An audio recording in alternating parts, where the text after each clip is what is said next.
नमस्कार दोस्तों, मैं हूं पुलकित मोहन सिंगला। स्वागत है आपका हमारे चैनल में। दोस्तों, आज हम इस विषय में बात करेंगे कि अगर किसी जानवर का प्रारब्ध बचा रह जाए तो क्या उसको वो प्रारब्ध भोगने के लिए दोबारा जन्म लेना पड़ता है। दोस्तों, इस दुनिया में जितनी भी आत्माएं जो जानवर के रूप में विचरण कर रही हैं, वो कहीं ना कहीं अपने उन पापों को भी भोग रही हैं, उन कर्मों को भी भोग रही हैं जिन कर्मों को भोगने के लिए ही उन्हें वो योनि प्रदान की गई है। मानव तन को क्यों सबसे ज़्यादा अच्छा माना जाता है? क्यों देवता भी इंसान की इस शरीर को प्राप्त करने के लिए तड़पते हैं? क्योंकि आप पूरी अगर इस कायनात में देखें, जितने भी जीव जंतु हैं, 84 लाख योनियों में सबसे उत्तम योनि मानव योनि है। हमसे ज़्यादा सर्वश्रेष्ठ योनि वाला कोई नहीं है। इसीलिए देवता तक हमारी योनि में आने को तरसते हैं अच्छे कर्म करने के लिए। जितनी भी जानवर की योनियाँ होती हैं, यहाँ आप अच्छे कर्म बहुत लिमिटेड तौर पे कर सकते हो, क्योंकि आपकी कॉन्शियस सिर्फ सर्वाइवल, खाने पीने, फूड और अपने बचाव और प्रोक्रिएशन तक ही होती है। हालांकि जानवर किसी का बुरा नहीं करते, क्योंकि वो पहले ही कष्ट भोग रहे होते हैं। पर मानव इतना मतलबी है, अपने इस तन का गलत इस्तेमाल करके, अपनी बुद्धि का गलत इस्तेमाल करके लोग जानवरों को सताते हैं, दुख देते हैं, मारते हैं, पीटते हैं, उनकी हत्या कर देते हैं उनके मांस के लिए, उनके दांतों के लिए, उनके शरीर के लिए, उनकी खाल के लिए।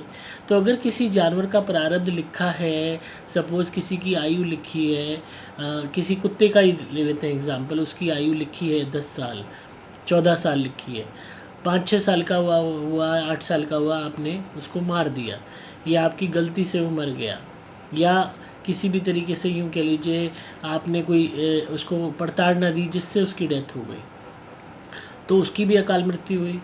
पर मैक्सिमम टाइम में क्या होता है, जानवर प्रेत योनि में नहीं जाते, वो भूत बन के नहीं भटकते, क्योंकि वो पहली भोग योनियाँ होती हैं और उनके लिए भूत बन के भटकने का कोई उद्देश्य नहीं रह जाता, क्योंकि उनकी कॉन्शियस सीमित है।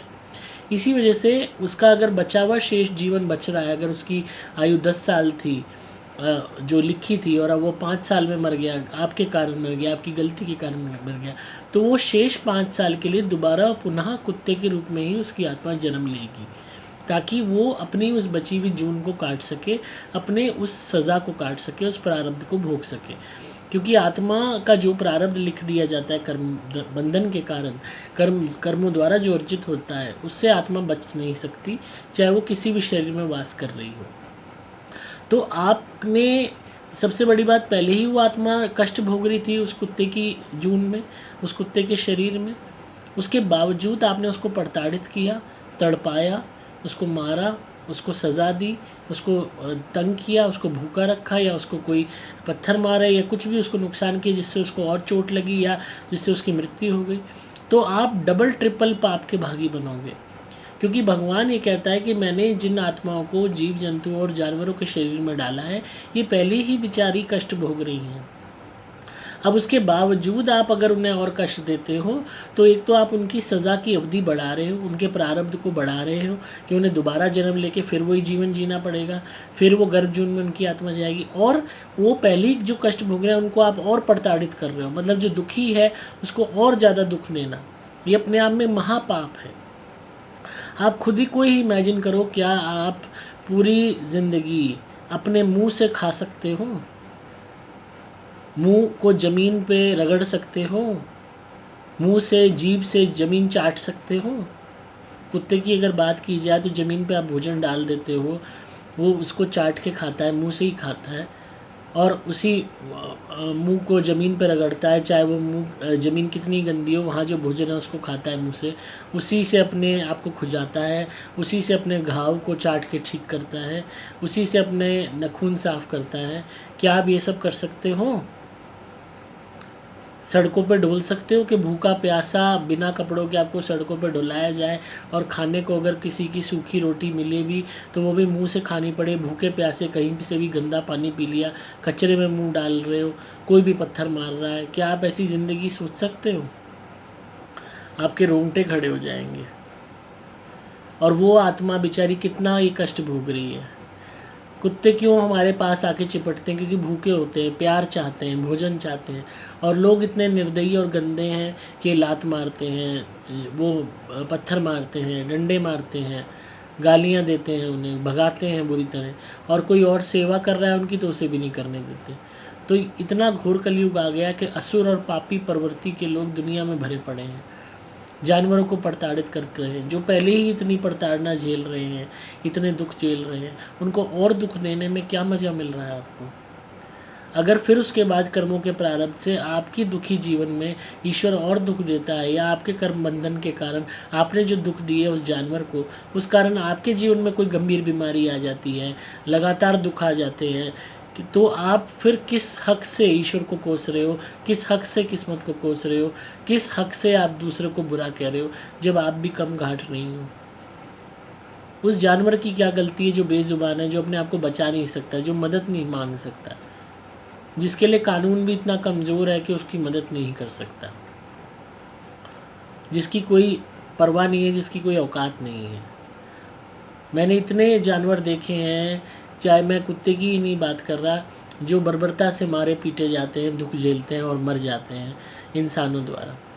और अगर उनका प्रारब्ध अभी बच रहा होगा उस योनि का, तो दोबारा उन बेचारों को जन्म लेना होगा इसी इंसानों की गंदी बस्ती में, जहाँ इंसान नहीं जानवर से भी बदतर है।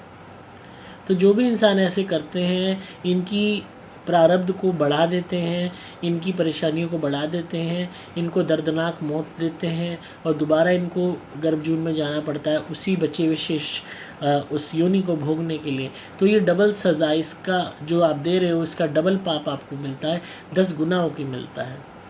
ऐसे में फिर आपके जीवन में जब कष्ट आएंगे तो उन कष्टों को बढ़ाने वाले आपको बहुत लोग मिल जाएंगे, वही कष्ट दुगने हो जाएंगे। आपके जीवन में आपको मरहम लगाने वाला कोई आसानी से नहीं मिलेगा, और दुख में, परेशानी में, कष्ट में, अधूरी इच्छाओं के साथ ही मौत को आप प्राप्त होगे, या आपका कोई भी परिजन होगा, और उसी की याद में, उसी के गम में आप तड़पते रहोगे और उसी गम में मरोगे। और फिर दोबारा जब जन्म होगा आपका, तो वही परेशानियाँ, वही दिक्कतें, अगर इंसान रूप में भी हो गया तो भी परेशानी शुरुआत से होंगी, गम पे गम, परेशानियों पे परेशानियाँ, दुखों का बादल फट जाना, ये आपकी हालत होगी। क्योंकि आपका प्रारब्ध भी वैसा ही रचाया जाएगा जैसा आपने उस जानवर के लिए उसका रच दिया। तो इस बात को समझिए कि कोई भी, जितने भी जीव जंतु हैं, जितनी भी आत्माएं हैं जो जानवरों के रूप में, पक्षियों के रूप में, किसी भी जानवर के रूप में घूम रही हैं, इनको मत मारिए, इनको तंग मत कीजिए, इनको प्रताड़ना मत दीजिए, इनको भी जीने का हक है। ये पहले ही दुखी हैं, इन्हें रोटी नहीं दे सकते, पानी नहीं दे सकते, भोजन नहीं दे सकते, इनको प्यार और स्नेह नहीं दे सकते, तो कम से कम इनको मारिए भी मत। थोड़ा डरिए ईश्वर से, भगवान सबको देख रहा है, तुम्हें भी देख रहा है, तुम्हारे हर कर्म को देख रहा है, और वो बख्शने वाला नहीं है। अगर सोच रहे हो पूजा पाठ कर लोगे, 2 मंत्र गा लोगे, मिठाई चढ़ा दोगे, बड़े पंडाल में वो हो जाओगे, इस 4 धाम कर लोगे, दुनिया में आप घूम आओ, कितने ही आप तीर्थ कर लो, कितने ही आप धार्मिक स्थलों पे हो जाओ, कितने ही आप चादर चढ़ा दो, कुछ भी आप कर लो, अगर आप इन जानवरों की आही लोगे, ये जितने भी बेजुबान जानवर होते हैं, इनकी आत्मा से जो गाली निकलती है, जो हाय और बद्दुआ निकलती है, वो इतनी तगड़ी लगती है जिससे आपको कोई नहीं बचा सकता, स्वयं ईश्वर भी नहीं। और ईश्वर खुद मान करते हैं, सम्मान देते हैं इनकी बद्दुआ को, क्योंकि इनकी आत्मा पहले ही तड़प रही होती है उन योनियों में, और जब वो तड़पते हुए बद्दुआ देती है, वो बद्दुआ बहुत बुरी लगती है। फिर उसके बाद चाहे आप बहुत बड़े आदमी हो या बहुत छोटे आदमी, चाहे आप कितने ही शक्तिशाली हो, कितने ही आप यहाँ पे पावरफुल हो, ईश्वर की लाठी लगेगी तो कोई नहीं बचाएगा। जब वो कर्मों का प्रारब्ध आपको झेलना पड़ेगा तो कोई नहीं बचाएगा। उस जानवर की हाय और आह खाली नहीं जाएगी, वो आपको सज़ा दे के ही दम लेगी। इसीलिए बार बार यही कहता हूँ कि जानवरों को मत मारो, उनकी लाशों को मत खाओ, किसी भी जानवर को वैसे भी प्रताड़ित मत करो। लोग घर में जानवर आते हैं उनको प्रताड़ित करना शुरू कर देते हैं, बिल्ली आ गई उसको मार के भगा रहे हैं। आप नहीं कर सकते प्यार, आपके अंदर इतनी इंसानियत नहीं है, कोई बात नहीं, पर उन क्रूरता मत दिखाओ, पापी मत बनो, असुर मत बनो। असुरी प्रवृत्तियाँ दिखाओगे वैसा ही शरीर मिलेगा, वैसी ही मलिन आत्मा हो जाएगी। इसीलिए अपने आप को पवित्र रखो, अच्छे कर्म करो और हर एक जीव जंतु को जीने का अधिकार दो। तो आई होप आपको आज की वीडियो पसंद आई होगी। तो इसी तरह सुनते रहिए, प्यार देते रहिए, सब्सक्राइब कीजिए चैनल को, ताकि आपको पारलौकिक और आध्यात्मिक दुनिया का ज्ञान मिलता रहे। अगर आप किसी भी भूत प्रेत ब्याधा से परेशान हैं, कोई भी नेगेटिविटी, आप मेरी ध्वनि मंगाइए, डिस्क्रिप्शन में आपको डिटेल्स मिल जाएंगी। आप मेरे द्वारा विमंत्रित कवच या लॉकेट भी धारण कर सकते हैं अपनी रक्षा के लिए।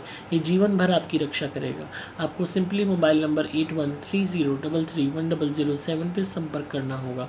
मैं हूँ आपका दोस्त पुलकित मोहन सिंगला।